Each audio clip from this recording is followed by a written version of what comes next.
All right, a little bit of update here at KLC Lawn and Landscaping.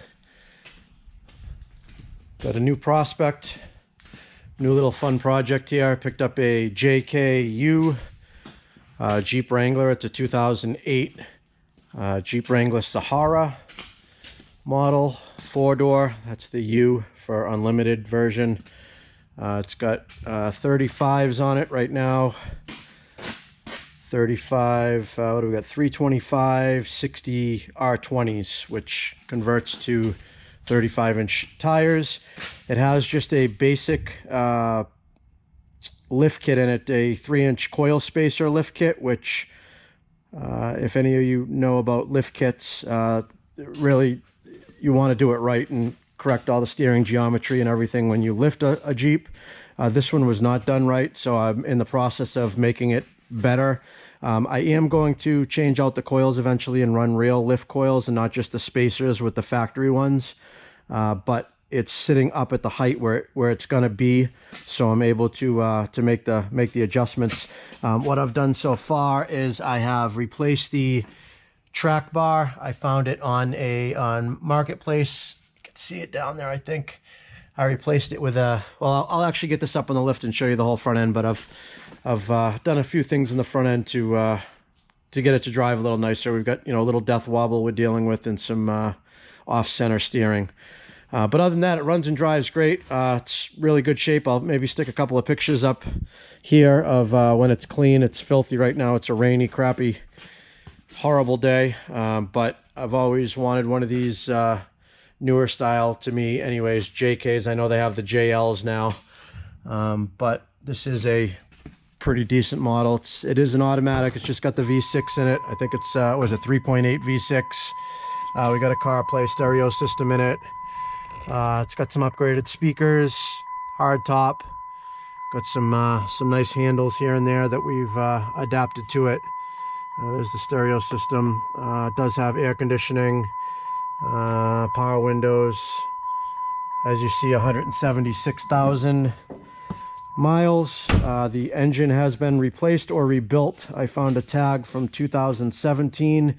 Maybe I'll stick that up here as well. If any of you guys are familiar with what that tag is, I'm pretty sure it's from the remanufacturer or from a replacement engine. Well, I know it is. I don't know what company it was from, but that had a date of September 2017. So that was a nice surprise. It did have this light bar on the top that I took off because it's kind of a cheap light bar and it's kind of flaking and crappy, and I wanted to see what the condition was underneath it here, see if it was wrecking any of the paint, and it was actually starting to rust out a little bit here, so I want to fix that up a little bit, but want to keep it nice. I do plan on doing a little bit of off-roading, just kind of fun, nothing really competitive or crazy, rock crawling, nothing like that. Yeah, it's got the sliders on the sides too, the rocker slides. Frame's in really, really good shape. I've went and fluid filmed it on the inside and the outside of the frame and all of the components underneath before the winter hits here on Cape Cod and all the salt and stuff hits the roads. But yeah, it's a fun little project. So what I wanted to show people in this video, part of what I'm doing is right now when they did the lift kit, again, it's just a 3-inch coil spacer is all they did, and then the shocks end up getting what are they, adapters on the bottom, just to see if we can see them here. You can see right here, it just raises the shock up 3 inches with this little adapter bracket. So the right way to do it is to get longer shocks. So I am planning to get longer correct shocks and actual lift springs in the future, but that's still going to basically bring it to this height that we're at now. So I've already replaced a couple of components on the front. I'm at the sway bar end link. Now, serious off-roaders like to get the disconnect links that you can pull a pin out and disconnect your sway bar so you can get a little more flex and articulation when you're going off-road. I'm not worried about that. I just want the geometry to be correct. And right now, this is the stock sway bar end link, which is about 5 inches. And you'll see actually when I lift this up and the axle droops down, this whole sway bar is like basically hanging, pulling on it. It needs to be longer. So this is supposed to be about 3 inches higher up here. This bar should be basically up here. So I did a little research, and online for about 60 or 70 bucks you can get longer stock style sway bar end links. But what I did is I went on AutoZone and did a little bit of searching, and I came up with this, which I believe is for a Yukon. This is the part number right here, SL6700D, and it is the exact same style as the factory sway bar links. This is going to be plenty strong enough. It's at least as strong as the factory, if not stronger. And it's longer, which has the same type of mount on the bottom and on the top as this.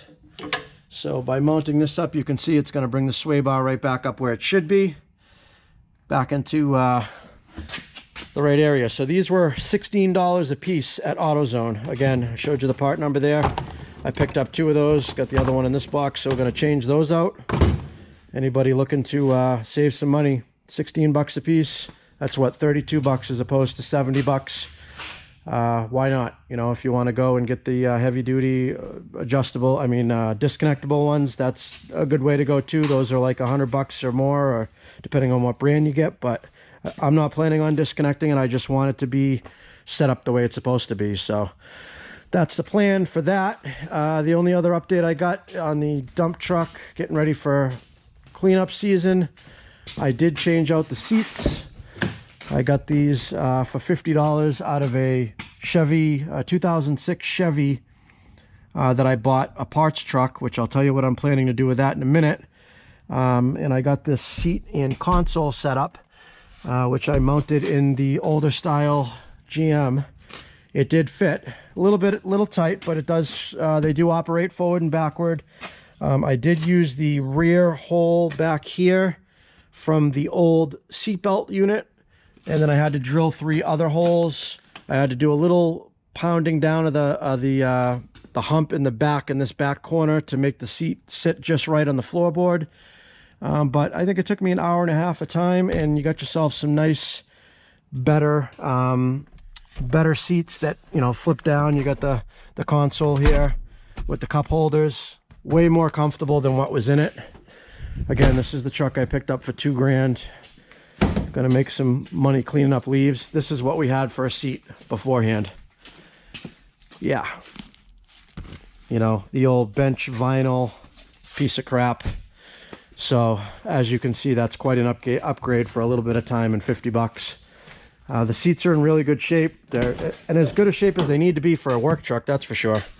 I think there's a little bit of stain on it, or maybe a cigarette burn or something right there, but other than that, they're pretty flawless. Actually, they'd be good for pretty much any truck, but they certainly fit well in here. They're mounted in really tight. They got the built-in seat belts, which is upgraded from the other style, and worked out really nice.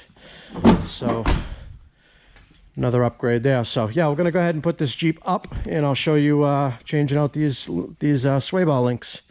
Not that it's a hard thing to do, but while we're up there, I'll show you the rest of the underside of the Jeep. All right, got the Jeep up in the air. Got a better view of the front end here.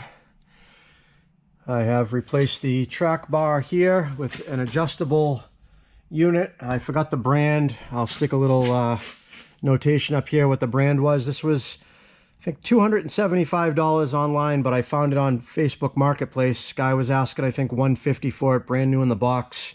I offered him $100 and he took it. So $100 I was able to adjust to upgrade the track bar, because once you raise your vehicle up and you lower your axle, what ends up happening is the axle shifts over a little bit, because in reality you actually need to lengthen your track rod a little bit to be able to center it. So that's why they make them adjustable. So we adjusted that to center the front axle. And then the other issue you run into is with your control arms. By swinging downwards, you're actually pitching your front axle steering geometry down, which actually removes the caster that you actually need to make it track straight, and then you end up with a straight up and down as opposed to a positive caster situation or negative caster. I forget which one it is, but that's something that creates all kinds of drivability issues. So I actually, you have two options. You can get longer stock style trailing arms, upper and lower, that basically will correct that geometry, or you can get adjustable ones, so then you can dial it in exactly where you need to do.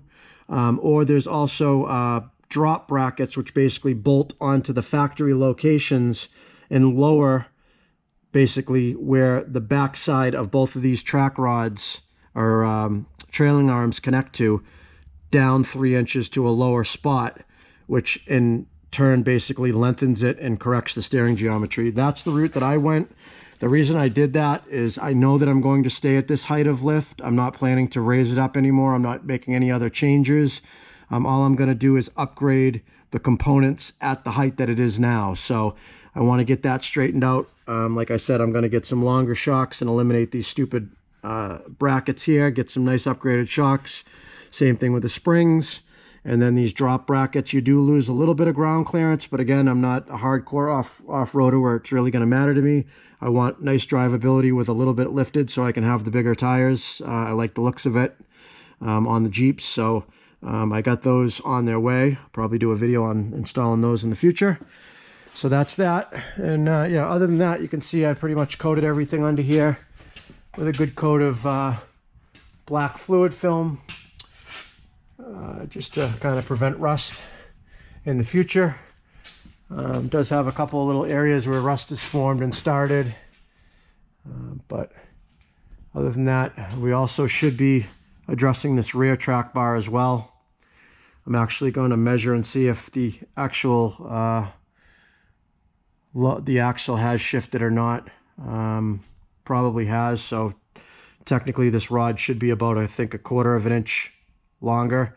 I think it will have probably shifted it over, but we'll check into that in the future. But yeah, so for now, like I was saying, you can see our sway bar, how it's like pulling basically almost in a straight line.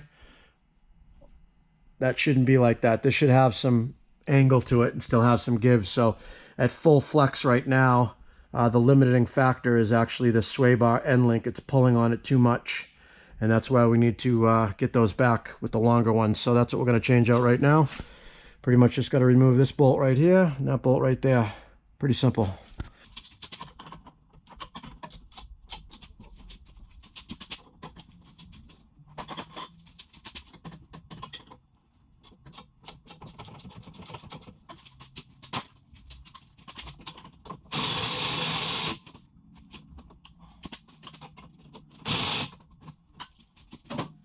This axle should really be supported. As I can tell, it's going to drop down quite a bit when I disconnect this sway bar. So I'm going to go ahead and disconnect them on the ground and then lift the Jeep back up.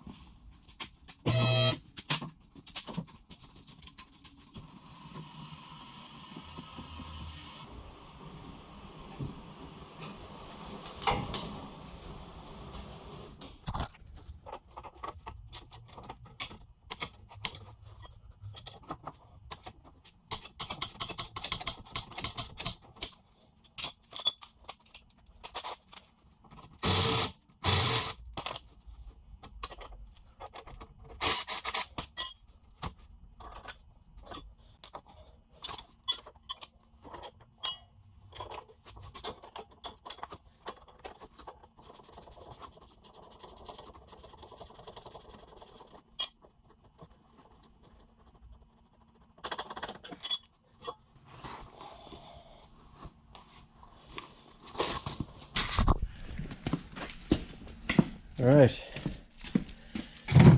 and there we go. Just to compare,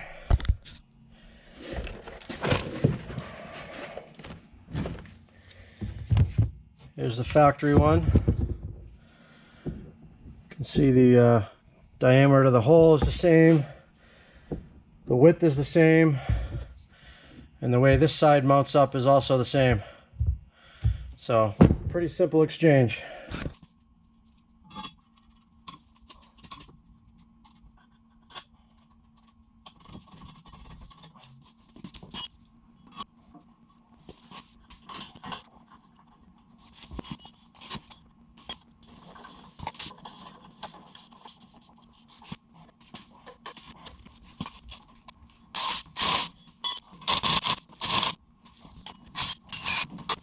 Gotta finish tightening those up. You can see there's a little Allen on the center of the bolt that I gotta stick an Allen wrench in to hold it to stop it from spinning while we tighten those up. But as you can see, that gets us right back up to where we need to be. Right now it's at full droop and it's not maxed out by the sway bar. So we'll go ahead and put it back down on the ground afterwards and see what she looks like. Let me finish tightening this up.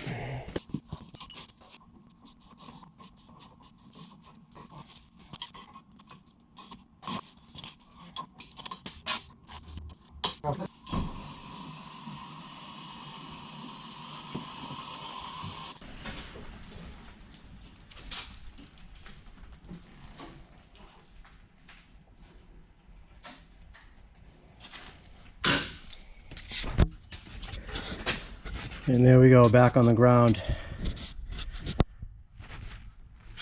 Sway bar is pretty much parallel with the frame. That's how it should be when it's all the way down like that. So there's your extended low budget anti-sway bar end links from AutoZone. Again, part number SL6700D. I believe they were for a Yukon or similar type of half-ton truck, but they work perfectly on a Jeep. So the other thing I wanted to mention, I got those seats out of a 2006 Chevy pickup that I bought for parts. Did I buy it for parts just for seats? No, I bought it for parts for the engine and transmission. The LS 3rd gen engine has 126,000, I think, 123,000 miles on it, is going in this Jeep. That's my plan throughout the winter. It's going to be a project. There are lots of different kits and forums and companies that support this LS transformation. A lot of people do it. It's been done a bunch of times, nothing new, but I'm going to do that with this one. I love Chevy. I love Chevy motors. And I've already had one V8. I had an old CJ that I put a small block Chevy 350 in. I want to put an LS fuel injected with everything working. They make adapting wiring harnesses. It's pretty much like a plug and play at this point. The only thing that you have to do custom is cut the old motor mounts out and weld in the ones they give you in a kit that you can buy. All different choices you can get depending on which way you want to go. There's a million different options. I'm still doing the research on it, but I am going to put the 4L 60E, which I know is not the best transmission. The 4L 80 is a lot stronger, but with just the small stock horsepower that I'm going to be putting in this, in the V8, I just want a stock, nice, clean, smooth running Jeep is the plan. I'm not going to put any crazy loud exhaust on it. I'm not going to start upgrading my axles and doing all that heavy duty stuff. So I, on purpose, don't want to put too much power into it, but I do want more power than this 3.8. If any of you have driven, this 3.8 is pretty much gutless. It's like a 4-cylinder. They are good motors. They do last a while, but as far as power, they're gutless, especially once you start upgrading tires.